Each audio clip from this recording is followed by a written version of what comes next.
নমস্কার। গল্পকথায় সকলকে জানায় আরও একবার স্বাগত। দেখতে দেখতে আমরা তৈরি করে ফেললাম লৌকিক নাকি অলৌকিকের ৫টি এপিসোড। আজকে নিয়ে হাজির হয়েছি 6th এপিসোড। আপনারাও পাঠাতে পারেন আপনাদের গল্প আমাদেরকে। গল্পটি কোথায় কিভাবে পাঠাবেন জেনে নেবেন ডেসক্রিপশন বক্স থেকে। আপনাদের ঘটনা থেকেই তৈরি হবে লৌকিক নাকি অলৌকিকের পরবর্তী এপিসোডগুলি। আজকের গল্পটি পাঠিয়েছেন পৃথা ঘোষ।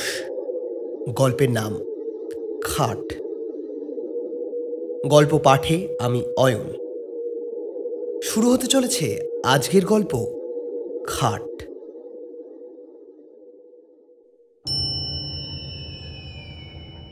ঘটনাটা আমার মামার কাছে শোনা।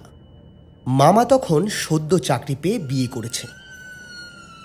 যেহেতু তখনকার দিনে সরকারি চাকরিতে মাইনে খুবই কম ছিল, তাই মামির বাবা বিয়েতে রাজি ছিল না। কিন্তু মামা মামির প্রেম অনেক দিনের, তাই বিয়েটা দিতেই হলো। কিন্তু মামির বাবা বিয়েতে কোনো আসবাব দেননি। এদিকে মামা বাড়ি থেকেও কিছু চাওয়া হয়নি। অগত্যা মামা একটা খাট আর একটা আলমারি কম দামে, যাকে বলে আর কি সেকেন্ড হ্যান্ড, কোনো রকম কিছুদিন কাজ চালানোর জন্য কিনেছিলেন।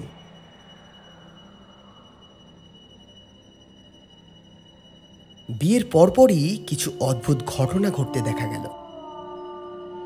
রাতের বেলা খাটে শোয়ার সময় মামির সবসময় মনে হতো কেউ যেন খাটের নিচে বসে জোরে জোরে নিঃশ্বাস নিচ্ছে। উকি মেরে দেখতে গেলে কাউকে দেখা যেত না।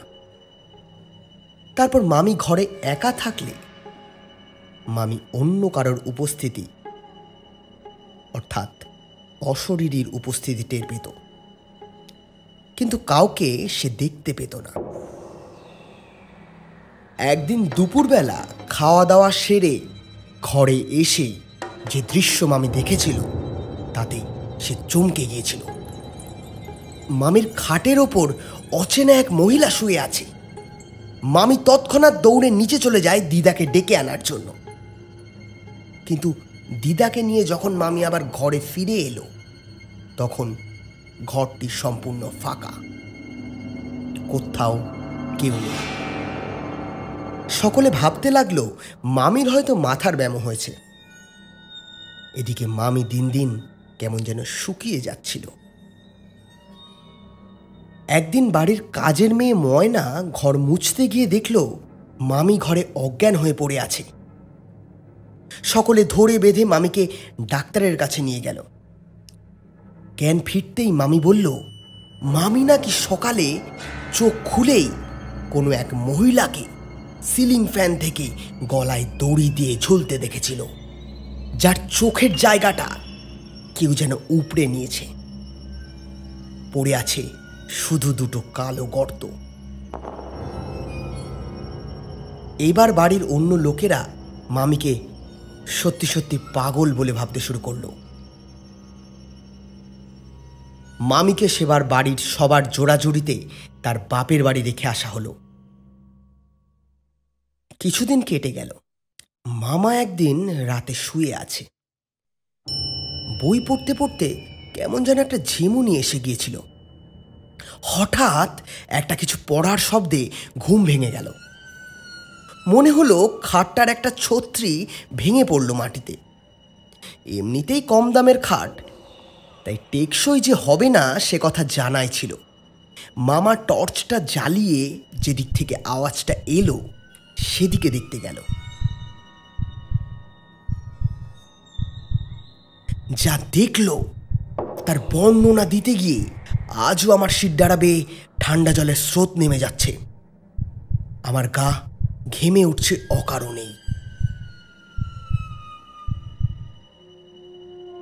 টর্চের আলোতে দেখি একজন মহিলা খাটের পাশে বসে আমার দিকে রাগের দৃষ্টিতে দেখছে।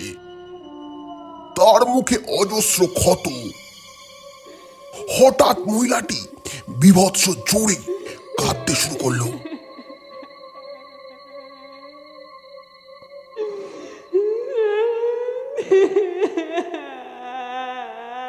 সে আওয়াজ আমার সহ্য হলো না, কোনো মতে ঘর থেকে দৌড়ে পালালাম।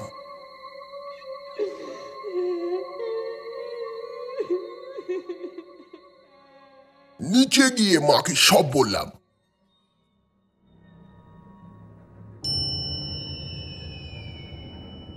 আমার দাদু আর্মিতে ছিলেন, তাই তিনি খুবই সাহসী।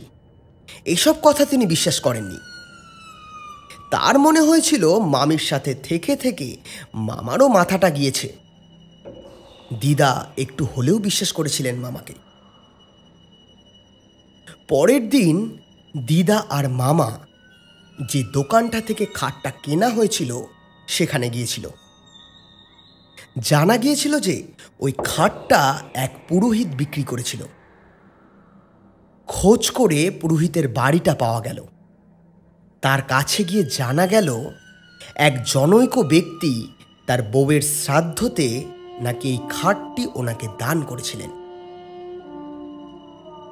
এবার মামা তার বন্ধু বান্ধবদের মারফত খোঁজ লাগিয়ে দিল।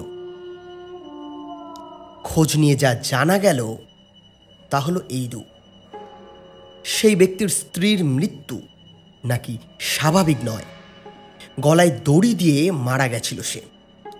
আর তার বিরুদ্ধে নাকি চলছে কেস বধূ নির্যাতনের।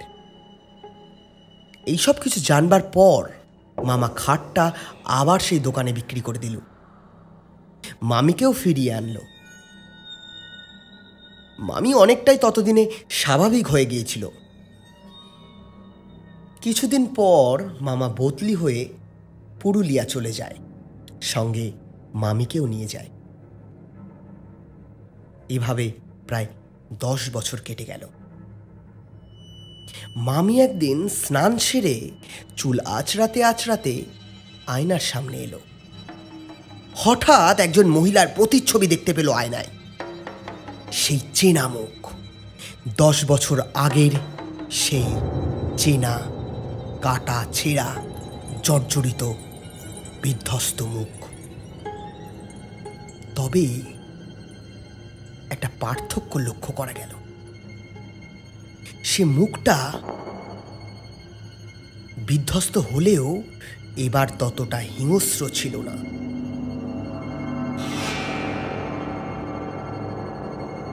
বেশ শান্ত, সমাহিত। হালকা হাসি দিয়ে সেই ছবি মিলিয়ে গেল। মামা বাড়িতে ফিরলে মামি মামাকে সব খুলে বলল। কিছুদিন পর খবরের কাগজ পড়তে পড়তে একটা খবরে মামার চোখ আটকে গেল।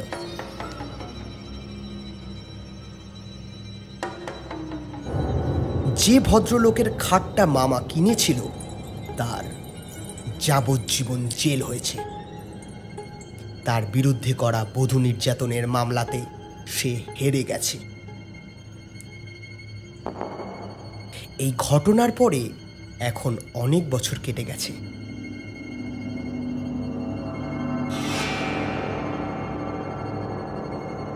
কিন্তু মামি কখনো আর সে মহিলার দেখা পায়নি।